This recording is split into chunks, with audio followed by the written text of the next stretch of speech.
sangat jelas keterangan di sini diterangkan. Bahkan ada namanya makom tajrid. Makom tajrid itu apa? Ai mailun nafsika ayuhal muridu sadiku ila tajridi anil asbabi zahiriyati an khurujika anha wa adama mu'anatiha. Di sini yang diterangkan dikatakan makom tajrid yaitu banyaknya digolongkan oleh Allah dari golongan orang-orang yang ahli ibadah. Orang-orang yang ibadahnya sudah benar-benar mempunyai makom yang bagus. Walaupun sekelas wali contohnya. Wali itu pun bertingkat-tingkat. Ada wali abdal, ada wali kutub, bermacam-macam wali-walinya Allah. Tapi apa?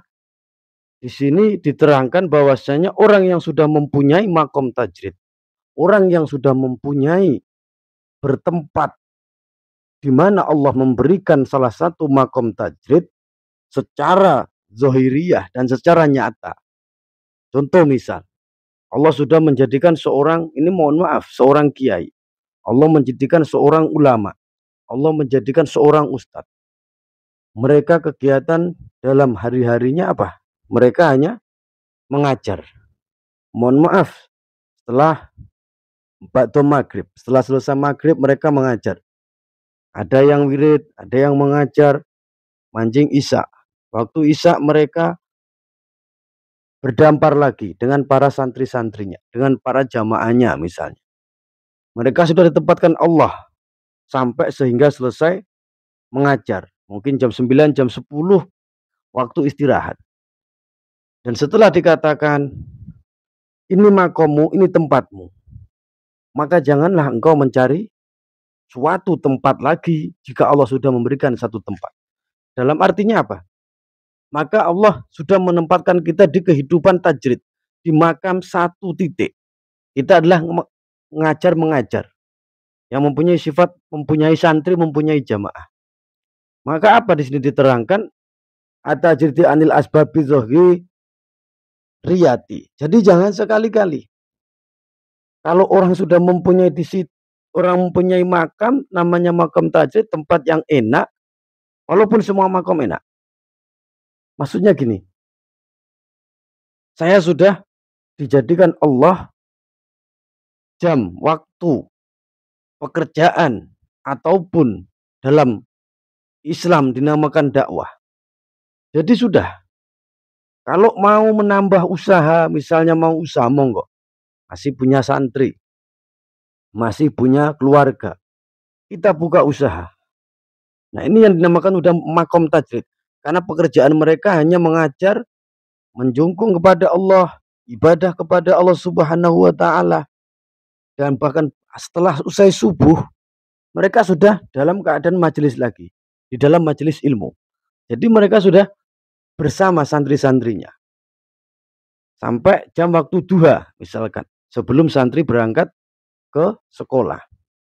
Itu sudah tempat yang seperti itu. Kemudian mereka berdoa, mereka sholat, berdoa kepada Allah, mereka istirahat.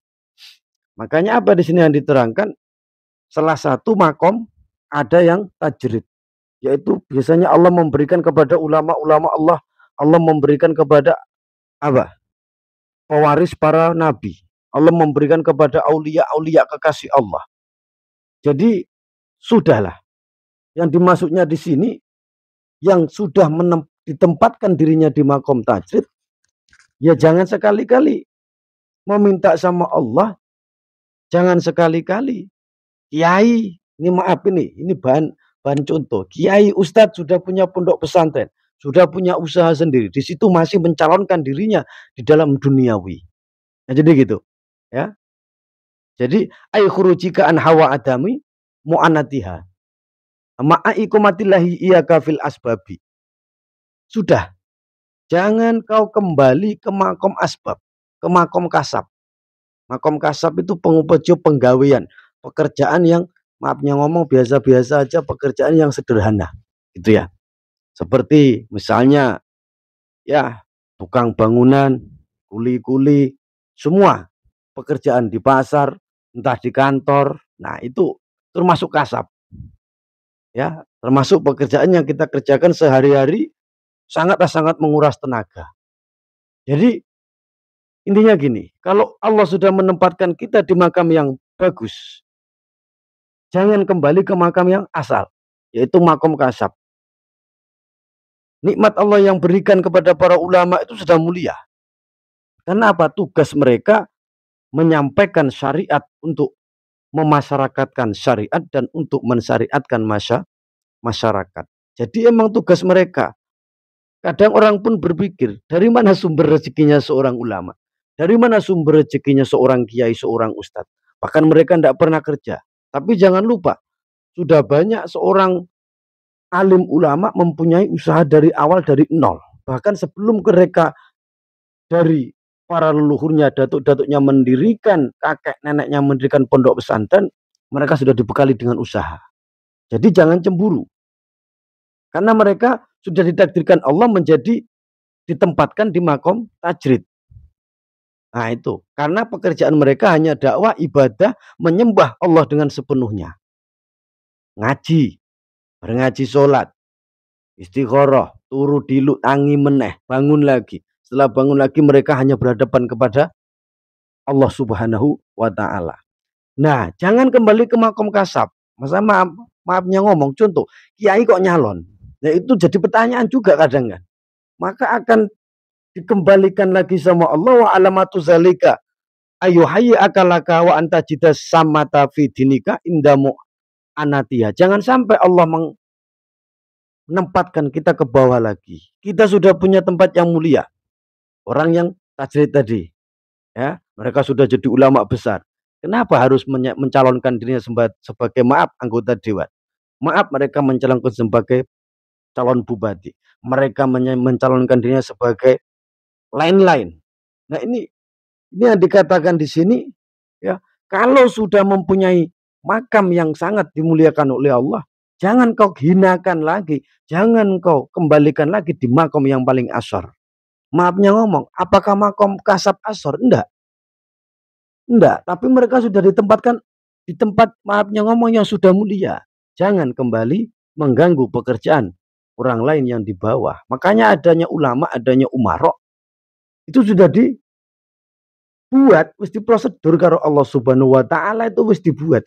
Jadi sing makom kasab pun ya seperti itu. Yang makom kasab yang udah ditakdirkan sama Allah, apa? Aku penggawaannya tukang, bosen nukang uripe. Aku kuli, bosen. Aku tak ngaji lah, suwene sebulan. Engko bareng ngono aku tak topo, suwene sebulan. Engko bar topo aku tak jenengku tak tambahi. Misalnya Miswan, aku tak tambahi Muhammad Miswan. Setelah Muhammad Miswan tak tambahi meneh Syekh Miswan. Nah, Syekh Muhammad Miswan. Gawe turunan dewe akhirnya, gawe nasab sendiri. Supaya apa? Supaya mereka dikenal oleh orang-orang. Sebenarnya makom mereka seorang pekerja biasa, tapi apa? Mereka terlalu memaksakan diri untuk naik ke atas. Padahal belum waktunya Allah memberikan tempat kepada mereka di atas, tapi mereka paksa. Intinya sama sekali sama dengan mencari rezeki. Kalau kita mencari rezeki, kita gebut siang, pagi, siang, malam. Bahkan sampai jam 12 malam, 1 malam belum selesai. Nah, sampai lihat dengan orang-orang yang biasa-biasa saja, udah jam siang, jam pagi sampai sore, itu udah mulia kok.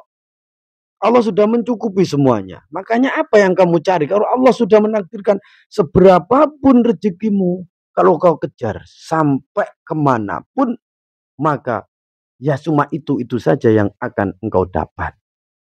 Jadi jangan memaksa. Maksudnya di sini an ayyuhayya akalaka wa anta jidas salamata fidinika inda mu'anadiyah. Selamatkan agamamu. Orang yang sudah ditakdirkan berdakwah, memegang kendali di tokoh-tokoh agama yang sudah terkemuka, sudah terkenal dan sudah ternama dan alim. Jangan kau kembali untuk mencalonkan dirimu di dalam duniawi. Itu maksudnya. Ya. Dan yang kasab pun seperti itu. Bila kamu sudah dikasih nikmat sama Allah, bekerja biasa, bekerja seharian, bekerja yang biasa-biasa saja, jangan kau paksakan untuk menaikkan derajatmu dengan nafsumu sendiri. Itu maksudnya itu. Ya. Jangan kau paksa zohirmu, jangan kau paksa badanmu, jangan kau paksa jasadmu untuk melakukan pekerjaan yang itu bukan pekerjaanmu. Jangan. Nanti akan rusak. Allah sudah menakdirkan nanti. Kamu nanti akan saya jadikan jadi orang yang mulia. Jalannya seperti ini. Dan mempunyai ujian, mempunyai tikungan yang seperti ini. Maka tidak bisa kamu paksakan. Ya. Bahkan apa amma anta fihi min wadhaifil ibadati zohirati wal ahwalil batinati. Jangan sampai yang kita sudah memiliki zohiriyah yang sudah bersyariat, jangan kita paksa untuk bertasawuf kita tanpa ada ilmu yang memadai. Ini, jadi bisa dipahami, bisa dimengerti ya. Jadi intinya gini wes. Intinya yang berada di makom tajrid wis dimuliakan sama Allah di atas. Jadi ulama yang benar-benar sujud jungkung sama Allah Subhanahu wa taala, jangan kembali lagi. Jangan mengembalikan dirinya, jangan mengembalikan hatinya untuk berpaling ke tajrid, memilih ke makom kasab. Yang makom kasab yang bekerja dengan biasa-biasa saja, jangan memaksakan dirinya untuk menjadi seorang paranormal, orang dukun, seorang ustadz, seorang kiai. Aku tak ngene weh. Nah, aku tak belajar dukun, aku tak dadi pituwa. Ben aku dihormati wong, ben aku penak uripe, ben enek wong ngeteri rezeki garek teko dhewe. Ya ndak bisa seperti itu. Ndak bisa. Maka kamu akan apa? Akan tambah diasorkan, tambah diturunkan derajatmu oleh Allah Subhanahu wa taala. Gitu loh. Jadi sifat itu alhafiyah, tikang samar. Jadi itu sifat samar sebenarnya, tapi kadang banyak yang ndak tahu. Kalau mereka dari tajrid turun dan dari kasab naik, itu banyak yang tidak tahu. Makanya satu kata di sini ya, jangan terlalu memaksakan kehendak bila mana itu bukan tempatmu. Jangan kau gapai rezeki setinggi apapun kalau itu bukan tempatmu. Maka Allah juga nggak akan memberikan lebih. Pasti cuma itu yang akan Allah berikan dengan sekuat kemampuanmu. Sudah sering saya terangkan, ya. Kita ambil contoh dari pisang. Nah, dari apa? Buah pisang. Buah pisang itu batangnya gede apa kecil? Cilik apa gede? Buah pisang itu batangnya cilik, batangnya gede. Jadi apa? Buahnya banyak. Ya, buah rambutan batangnya kecil, tapi buahnya juga banyak, tapi nggak sepanjang pisang. Coba sekarang, pisang segitu banyaknya ditaruh di batangnya rambutan, maka apa yang terjadi? Doyong, sengkleh, akan jatuh karena bukan ukurannya. Jadi Allah itu sudah menempatkan sendiri-sendiri. Jadi kita tahu ukuran diri kita, di mana tempat kita, yaitu harus kita syukuri. Intinya pada dasarnya pekerjaan kita seperti ini. Boleh usaha yang lain, tapi jangan berusaha naik dengan sekali naik pengen menjadi yang mulia, pengen menjadi seorang ulama. Nah, padahal tidak pernah ngaji. Itu bahaya. Nah, itu yang dibahayakan di sini terangkan, itu sangat berbahaya bagi diri kita. Maka Allah akan menjatuhkan, Allah akan mengasorkan diri kita.